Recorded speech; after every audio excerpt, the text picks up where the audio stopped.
প্রতিষ্ঠা আমি বৈকুণ্ঠে যদি নামের হৃদয় ভক্ত যত্ন জয়ন্তী তত্ত্ব প্রতিষ্ঠান। হে নারদ, হে নারদ, আমি যোগীর হৃদয়ে থাকি না, বৈকুণ্ঠেও থাকি না, আমি মন্দিরেও থাকি না।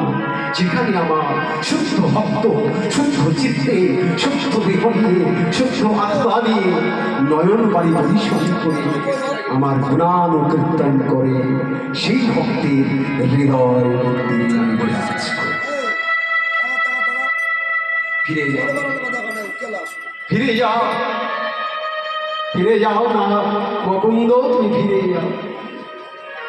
তাই মহাপ্রভুর আজ্ঞা পাইয়া আজ মুকুন্দ চলিলা।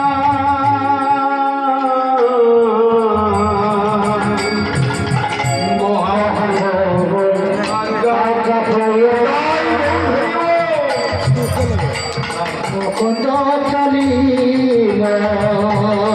আজ মহাপ্রভুর আজ্ঞা পাইয়া মুকুন্দ চলিলা।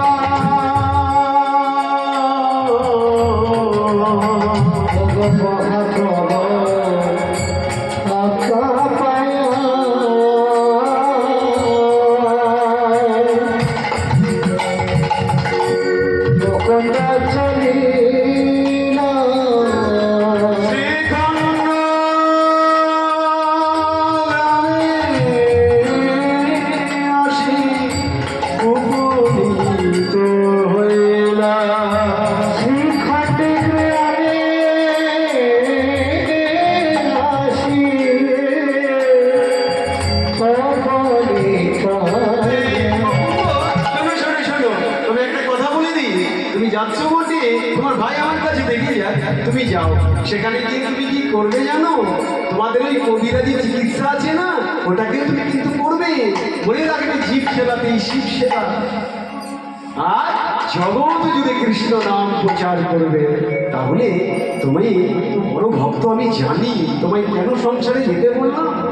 সবাই যদি দল বেঁধে আমি গৌর চরণ আশ্রয় করো, তাহলে সকলেই ঘর বাড়ি ছেড়ে দিয়ে এ আমার নবদ্বীপে এসে হাজির হবে।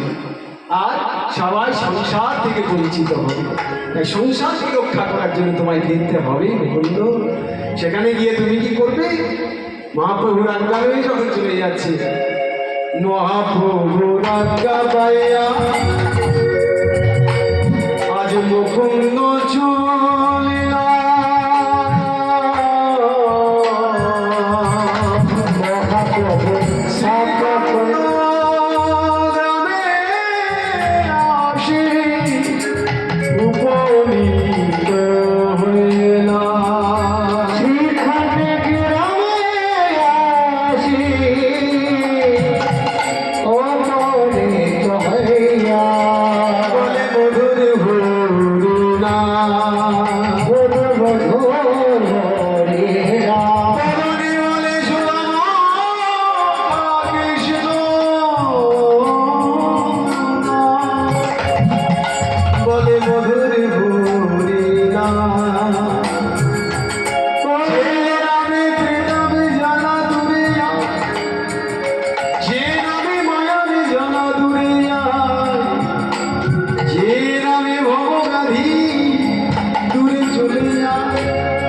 বলে মধুর হরিনা।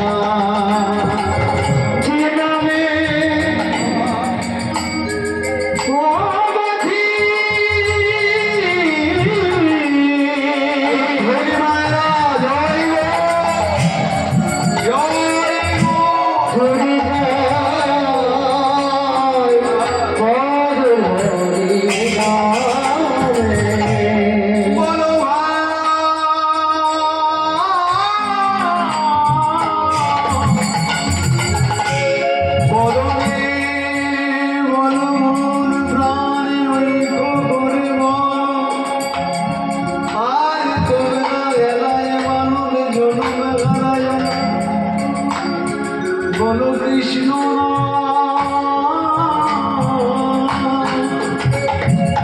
হরে কৃষ্ণ হরে কৃষ্ণ কৃষ্ণ কৃষ্ণ হরে হরে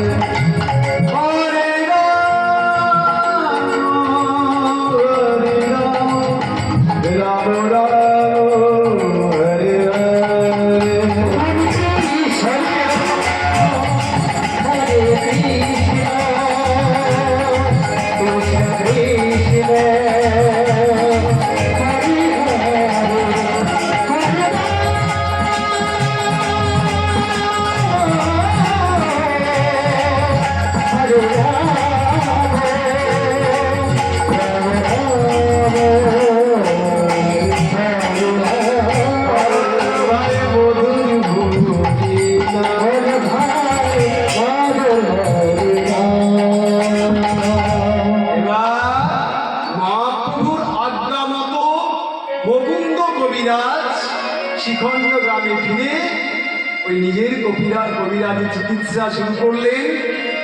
আর এদিকে জগৎ জুড়ে, গ্রাম জুড়ে, সর্বত্র ওই পথে ঘাটে কৃষ্ণ নাম করে যায়, মন্দিরে গোপীনাথের বিগ্রহ নির্মাণ করে তার পূজা পাঠ করে যায়। এইভাবেই দিন কাটে। দিকে দিকে মুকুন্দ কবিরাজের সুনাম ছড়িয়ে পড়ল। দেশ বিদেশ জুড়ে, সারা বাংলা জুড়ে মুকুন্দ কবিরাজকে জেনে গেল যে তার এক পুড়িয়া ঔষধিতে সকলের ব্যাধি ভালো হয়ে যায়। সব গৌরীর কৃপা। আর সেই সময় তৎকালীন বাংলার নবাব ছিলেন হোসেন শাহ। এই হোসেন শাহ হয়েছিল মা উদরপীড়া। এমন উদরপীড়া হয়েছিল, সারা বাংলা তথা বাংলা বিহার উড়িষ্যা তথা সারা বিশ্বের ডাক্তার ভর্তি চিকিৎসককে নিয়ে এসে নিজের চিকিৎসা করিয়েছে। কেউ কেউ নবাবের ব্যাধি ভালো করতে পারে। অবশেষে নবাব তো বিরক্ত হয়ে গিয়ে সকলকে তিরস্কার করতে শুরু করে দিয়েছে। যত সব অকর্মণ্যের দল, রাজত্ব ধ্বংস করো।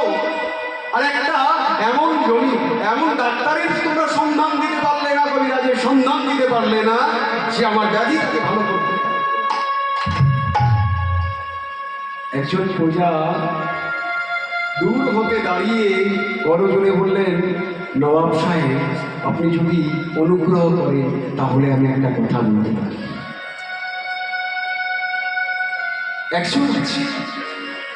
একজন আছে আপনার এই ব্যাধি ভালো করতে পারেন, এই বাংলাতেই আছে। ও, একজন আছে এই বাংলার মধ্যে যে আমার ব্যাধি ভালো করতে পারে, এটা তুমি জানো? আর তুমি এখন আমায় বলেনি, বলনি? বলে জমিদার, নবাব সাহেব বলবার সাহস হয়, কারণ আপনি জমিদার তো। আর তাছাড়া ওই কবিরাজের একটা নিয়ম আছে, ও কোনো রাজাধিরাজ বা জমিদারের বাড়িতে গিয়ে চিকিৎসা করে না। তো আপনি কি চিকিৎসা নেবেন? ওই মুকুন্দ কবিরাজের একটা নিয়ম ছিল না, ও কোনো জমিদারের বাড়িতে গিয়ে চিকিৎসা করবে না, কোনো রাজার বাড়িতে গিয়ে চিকিৎসা করবে না। দিন দরিদ্র ভিখারি যারা আসবে তার ওই উঠিয়ে তাদের চিকিৎসা করবে।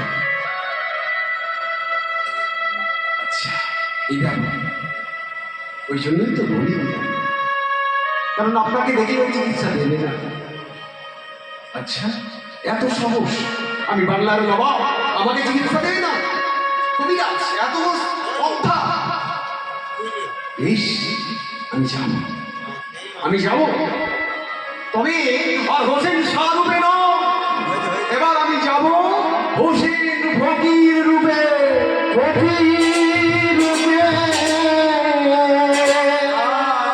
হোসেন শাহ তার বেশ পরিত্যাগ করে একটা ছিন্ন বস্ত্র পরিধান করে মা চলে যাচ্ছে শিখণ্ডের দিকে।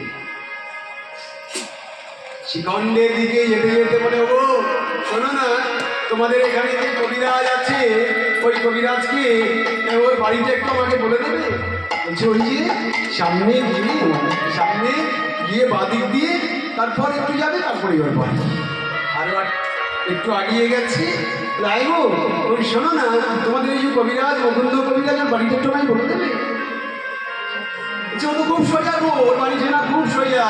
ওই বাড়ির সামনে সোজা গিয়ে বাদিকে ঘুরে দেখবেন যে বাড়ির সামনে লাইন দিয়ে লোক দাঁড়িয়ে আছে। আর শুধু তাই নয়, ওর বাড়ির ভিতর হতে সবসময় দেখবে, এখন তো প্রভাতকাল, এই চিকিৎসার আগে ওর বাড়ি অন্দরমহল থেকে সুর ভেসে আসবে। আপনি কর্ণপাত করতে করতে যান, ঠিক ওর বাড়ি পেয়ে যাবেন।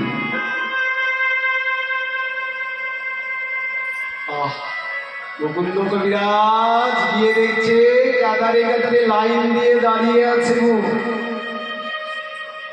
ও শোনো না ভাই, সব থেকে আমি গরিব, আর আমার ব্যাধিটাও বহুত তীব্র, আমাকে সবার আগে একটু দাঁড়াতে দাও না। সবার আগে গিয়ে দাঁড়িয়েছে আর এদিকে মুকুন্দ কবিরাজ গান গাইছে আর গোপীনাথের পুজো করছে। ওই আমার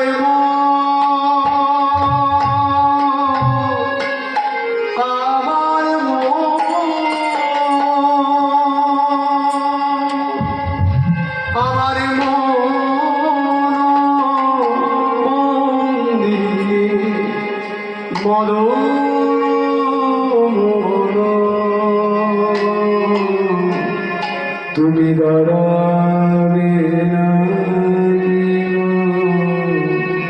আসিয়া আমার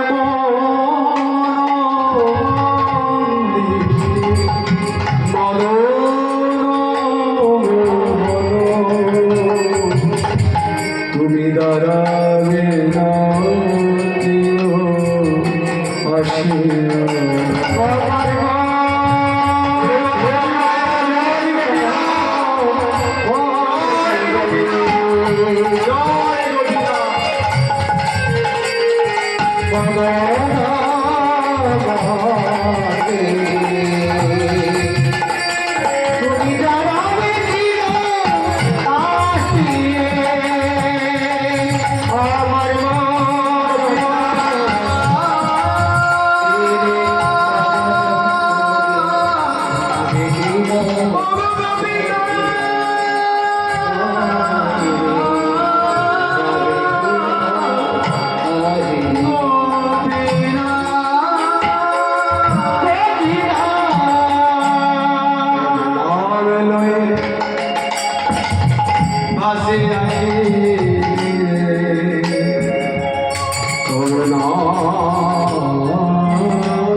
ভাসে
আমি তোমার জন্য শেষ পাথরের মন্দির নির্মাণ করে দিতে পারবো না, তবে তোমার জন্যে আমি আমার মন মন্দিরে হৃদয় আসন পেতে রেখেছি।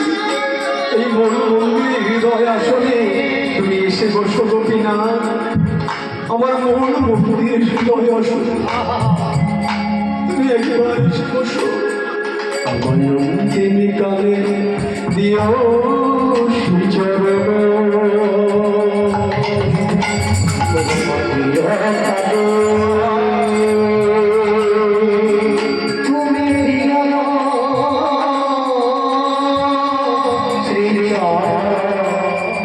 শুধু এই আশা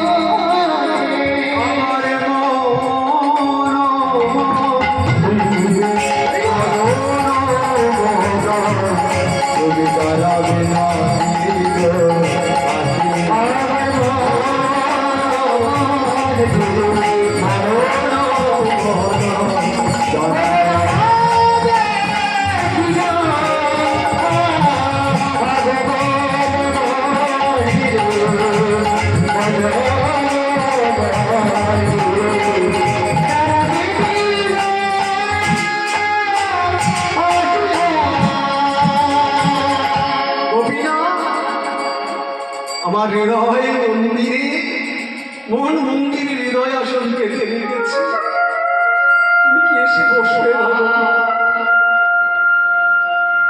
এবার পূজা সেরে ওই কে আছো দেখি, কে আছো দেখি, সবার আগে কে আছো গো? সবার আগে কে রয়েছে? সোমনাথ ভাই রয়েছে। সোমনাথ কোথায় ঘুরে বেড়াচ্ছে? আচ্ছা আচ্ছা, ডাকো ওই লোটাকে, ডাকো সত্যটাকে যারা রয়েছে ওইখানে। বেশ ঠিক আছে।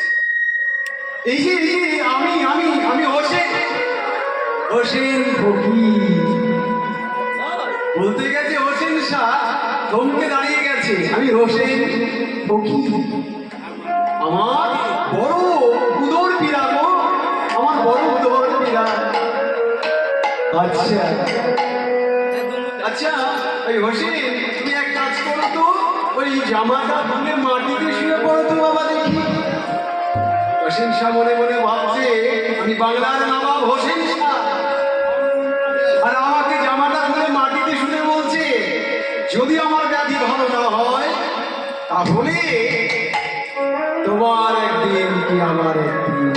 কিন্তু তুমি যখন আজ আমার ব্যাধি ভালো করতে চাও, ব্যাধি ভালো করবে, তোমার কথা তোমায় শুনতে। জামাটা খুলে এবার মাটিতে শুয়ে পড়েছে, আর যেই না মাটিতে শুয়ে পড়েছে দেখি দেখি দেখি দেখি কবিরাজ, তোমার মাটিতে কি ঔষধি ছড়ানো আছে নাকি গো?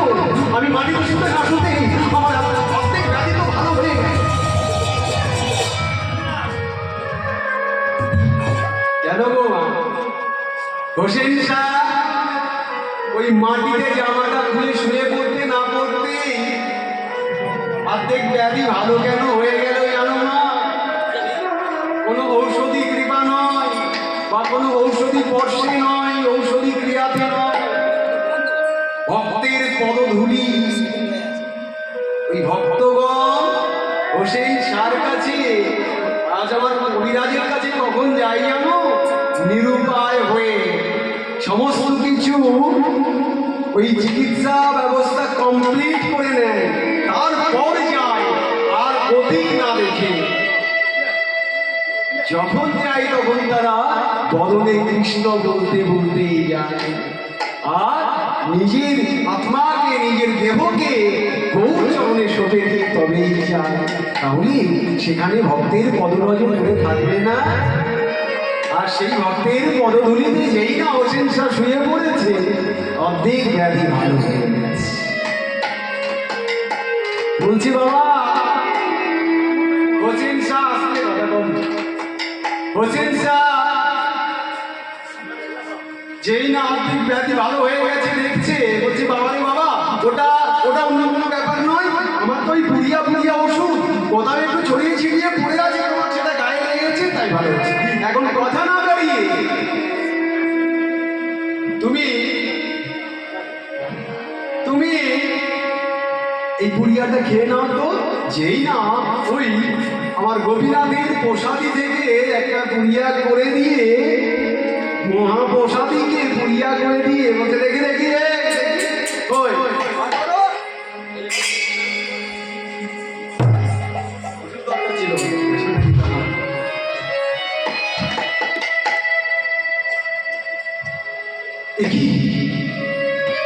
একই কবিরাজ, তোমার ঔষধিতে আমার সমস্ত ব্যাধি তো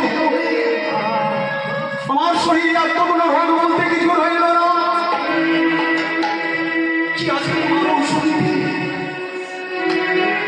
তুমি ভালো হয়ে গেছো, এটাই অনেক বড় কথা। তো কি আছে তোমার গেলে না? না না না, তোমাকে আর এই গ্রামের মধ্যে পড়ে থাকলে চলবে না, তোমাকে আমার সঙ্গে যেতে হবে। আমার নগরীতে বলে কোথাকার কে, আর তোমার সঙ্গে যেতে হবে আমার তোমার নগরীতে। হোসেন শাহ বলছে, বাবু আমি তো ভিখারির বেশে আছি, ফকিরের বেশে আছি, হোসেন শাহ তো আমায় চিনতে, আমি কি হোসেন শাহ সেটা তো মুকুন্দ কবিরা চিনতেই পারি। আমি হলাম বাংলার নবাব হোসেন শাহ। হুজুর আপনি আপনি আমার দরবারে এই ভিখারির বেশে? মুকুন্দ, আমি যদি ভিখারির বেশে না আসতাম তাহলে তুমি কি আমায় চিকিৎসা করতে?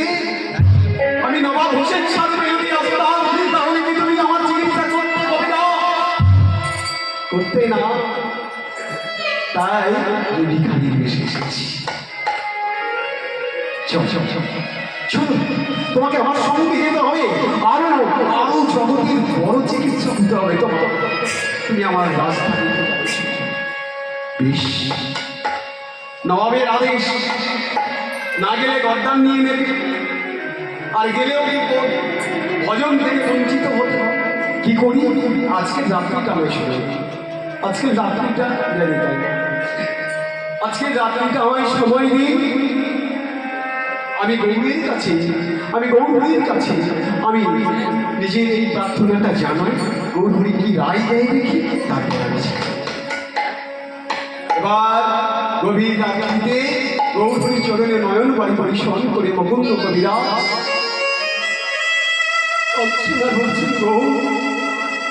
আমি তো চাই সংসার সেবা করতে, আমি কখনোই চাই কি দ্বিধাতে তুমি আমায় ফেললে। না গেলে নবাব আমার গদ্দান নিতে পারে, নবাবের কথা খিলাপ করতেও পারবো না, আর গেলে তোমার ভজন হবে না। তুমি বলে দাও এখন কি করবো? যেই না গৌরকে স্মরণ করলে, গৌর হরি জানিয়ে দিলে, মুকুন্দ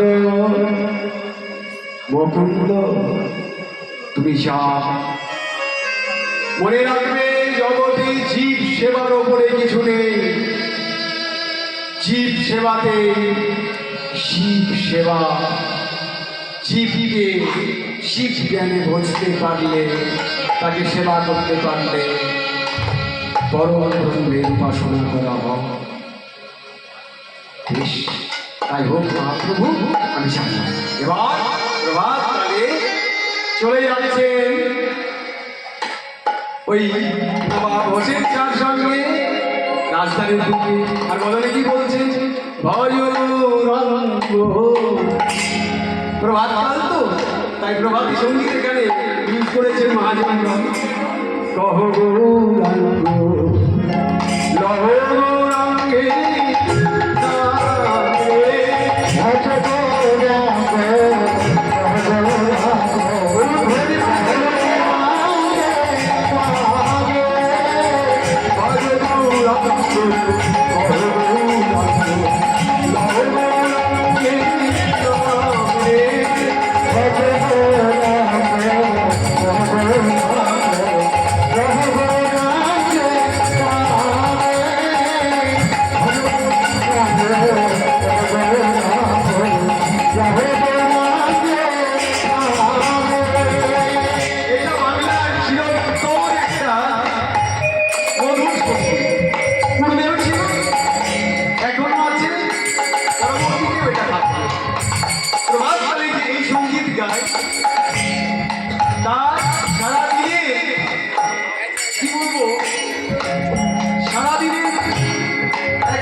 এনার্জির ডোজ বলতে পারি। বাংলাদেশে যে কতই করতে করো, কেউ ছানি কাটছে, কেউ লতা দিচ্ছে, কেউ গোবর দিচ্ছে, করতেই পারে, যা যা কাছে তাই করছে। তার সঙ্গে নিজে আত্মনা জানাচ্ছে যে জনানো রানু ভরে সে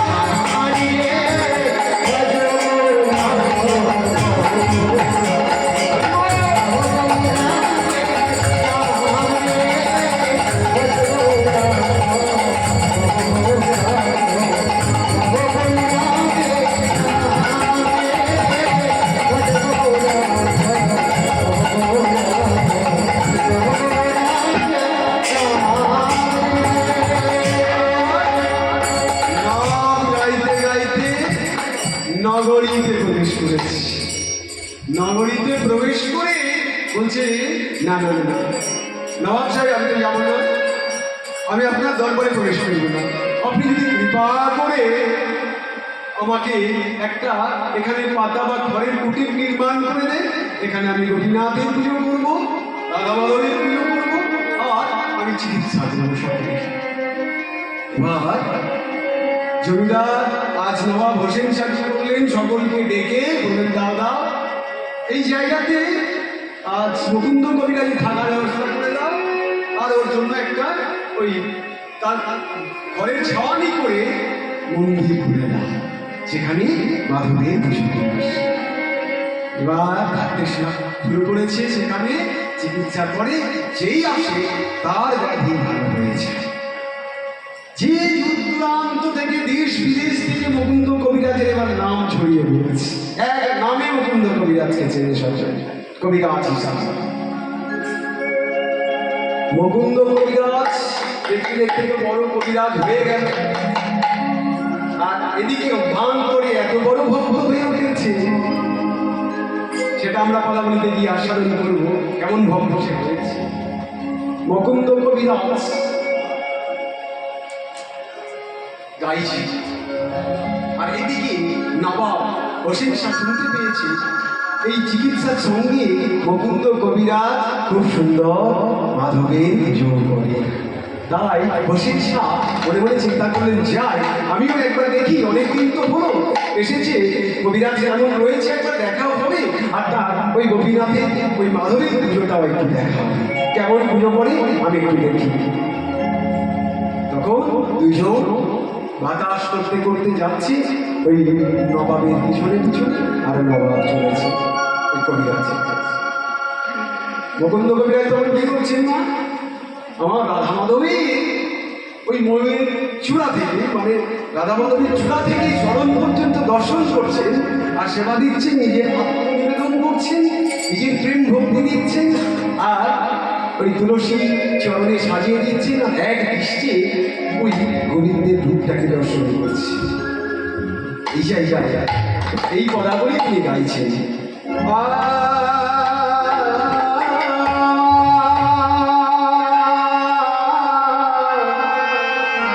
কালো সে বিনোদরা